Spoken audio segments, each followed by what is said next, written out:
Hello everyone, good morning and welcome to my channel. কেমন আছো তোমরা সবাই? আশা করছি তোমরা সবাই ভালো আছো আর আমরাও ভালো আছি। আজ বৃহস্পতিবারের ভিডিওটা আমি এখান থেকে স্টার্ট করছি, দেখতে থাকো তোমরা। স্কুল থেকে চলে এসে চেঞ্জ করে রান্নাঘরে চলে এসেছি। এসে মা রুটি করে রেখেছিল, সেটাই গরম করে বাটার লাগিয়ে ভাজা করেছিল, সেটা দিয়ে বরকে খেতে দিয়ে দিয়েছি। তারপর চাও করে দিলাম, আমিও একটু খেয়েছি। খেয়ে দিয়ে ফ্রিজ থেকে সবজি বের করে এনে কেটে কুটে এবার রান্না বসিয়ে দিয়েছি। অনেকটা বেলা হয়ে যাচ্ছে। চালটাও ধুয়ে দিয়েছি মাকে, মা বাইরে ভাতটা রান্না করবে। মা পুজো দিয়ে এসছে, মাও খেয়ে নিয়েছে রুটি, তারপর বাইরে চলে গেছে। তা আমি এদিকে ঘরে রান্নাবান্না করে নিচ্ছি।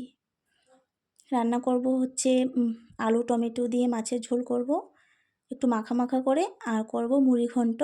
আর সকালের তো একটু ভাজা আছেই, আজ ডাল করব না। আর মুড়ি ঘন্টটা গুড়িয়া গুনগুন খেতে ভালোবাসে, তার জন্যই করা। আজ এটুকুই রান্নাবান্না। আর আজ অন্য একটা কাজ করব, আজ ফ্রিজ পরিষ্কার করব। প্রতি সপ্তাহেই আমি ফ্রিজ পরিষ্কার করে রাখি। সবজি স্টোর করা হয় যেহেতু এক সপ্তাহের, আমি ফ্রিজ মুছে টুছে তারপরেই সবজিগুলো গুছিয়ে রাখি। তারপরেও আবার আমি প্রতি মাসে একবার করে আবার ডিপ ক্লিন করি ফ্রিজ। আজ সেটাই করব। তবে রান্নাবান্না করে কাজকর্ম করে শেষ করে খেয়ে দিয়ে তারপরে যাব। এখন আর কাজের মধ্যে সেটা করতে যাব না, কারণ অনেকটা সময়ের কথা আছে। আবার এদিকে তাড়াতাড়ি করতে হচ্ছে, কারণ স্কুল থেকে ওরা আসবে, তাড়াতাড়ি রান্নাবান্না করে রেখে গুছিয়ে টুছিয়ে সবাই খাওয়া দাওয়া করবো। গুড়িয়া গুনগুন স্কুল থেকে আসবে, ওদেরকেও খাওয়াবো, নিজেও খাবো।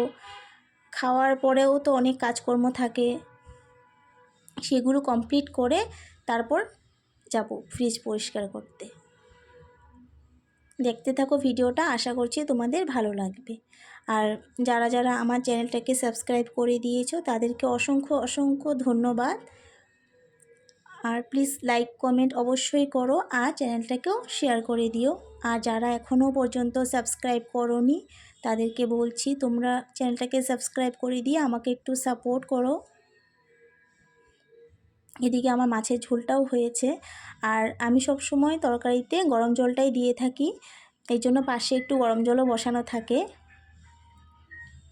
তাই আমি রান্নাগুলো তাড়াতাড়ি করছি বলে দুটো কড়াই বসিয়েছি।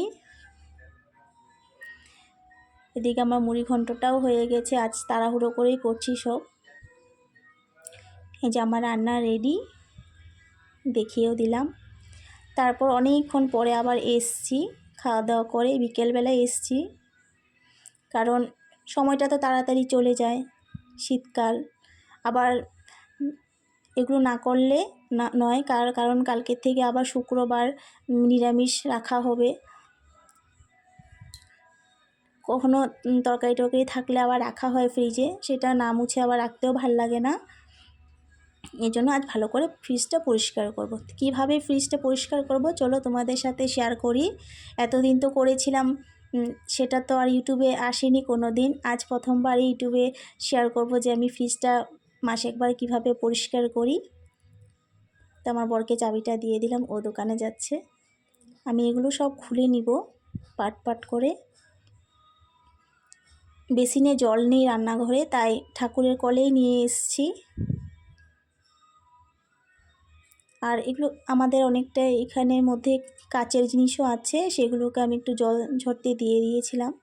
সেগুলো নিয়ে প্রথমে এগুলোই করেছি, ধোয়ার কাজটাই আগে করেছি, কারণ এটা যদি না করি তাহলে জলটাও পড়বে না আর শুকোবেও না। আর আমি শুকনো কাপড় দিয়ে মুছিনি, জলটা এমনি এমনি পড়ে গেছে। এগুলোকে রেখে তারপরে আমি মেন কাজটাতে হাত দিব। এদিকে আবার গুড়িয়া গুনগুন ঘুমাচ্ছে, না হলে তো ওরা এটা ধরবে সেটা ধরবে। ফ্রিজ তো এবার সব খুলে ধুয়েও রেখেছি, এবার আমি একটু খাবার সোডা দিয়ে দিচ্ছি। আর কি বলো তো, আজ না লেবুটাও দেওয়ার ইচ্ছা ছিল, লেবু থাকলে তো অবশ্যই দিই, আর আমাদের সব সময়ই লেবু থাকে। কিন্তু আজকে যে আমি ভিডিওটা করব, আজ আর লেবু নেই। আমি শ্যাম্পু দিয়ে ফ্রিজটা মুছি, তাহলে স্মেলটা ভালো আসে।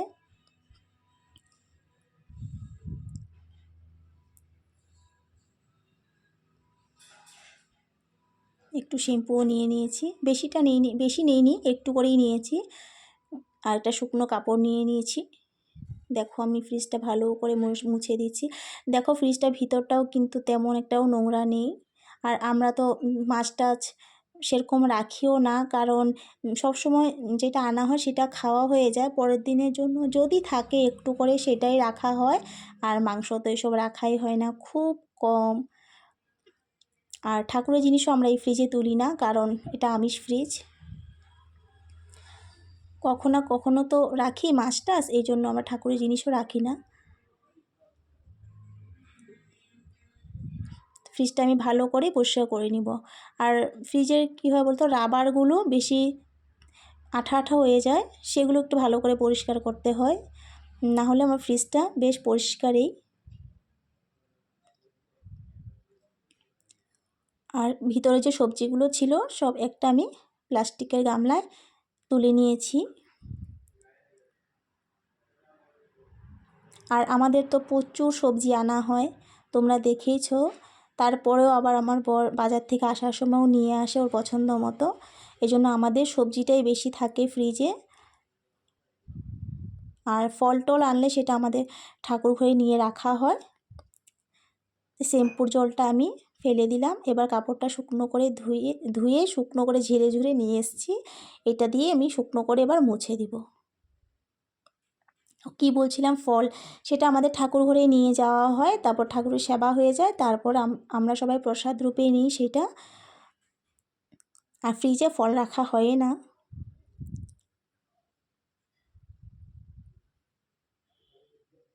আর গরমকালে দই টই রাখা হয়, সেইটাই। দেখো আমি মুছে নিয়েছি। এবার জল ঝরে গেছে, এগুলোকে পাট পাট করে আমি আবার লাগিয়ে নিচ্ছি।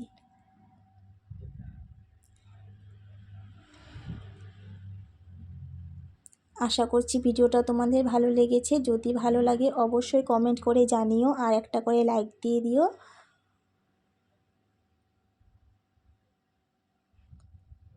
এবার জায়গা মতো আমি সবজিগুলো গুছিয়ে রাখবো।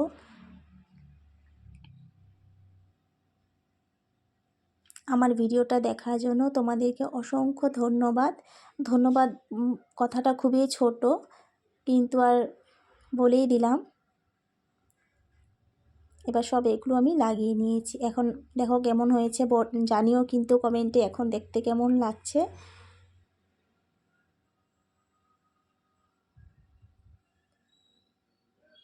জলের বোতলগুলো রেখে দিলাম। আমরা তো গরমকালে একমাত্র ফ্রিজের জলটা ইউজ করা হয়, খাওয়া হয়। তবুও আমরা খাই না ফ্রিজের জল, এমনিই থেকে যায়। ফ্রিজটা এবার গুছিয়ে টুছিয়ে রেখে দিলাম। তারপর এই যে ফুলকপি বাঁধাকপি এগুলো আনা হয়, সেগুলোকে একটু ছাড়িয়ে ছড়িয়ে পরিষ্কার করে রাখলাম, তাহলে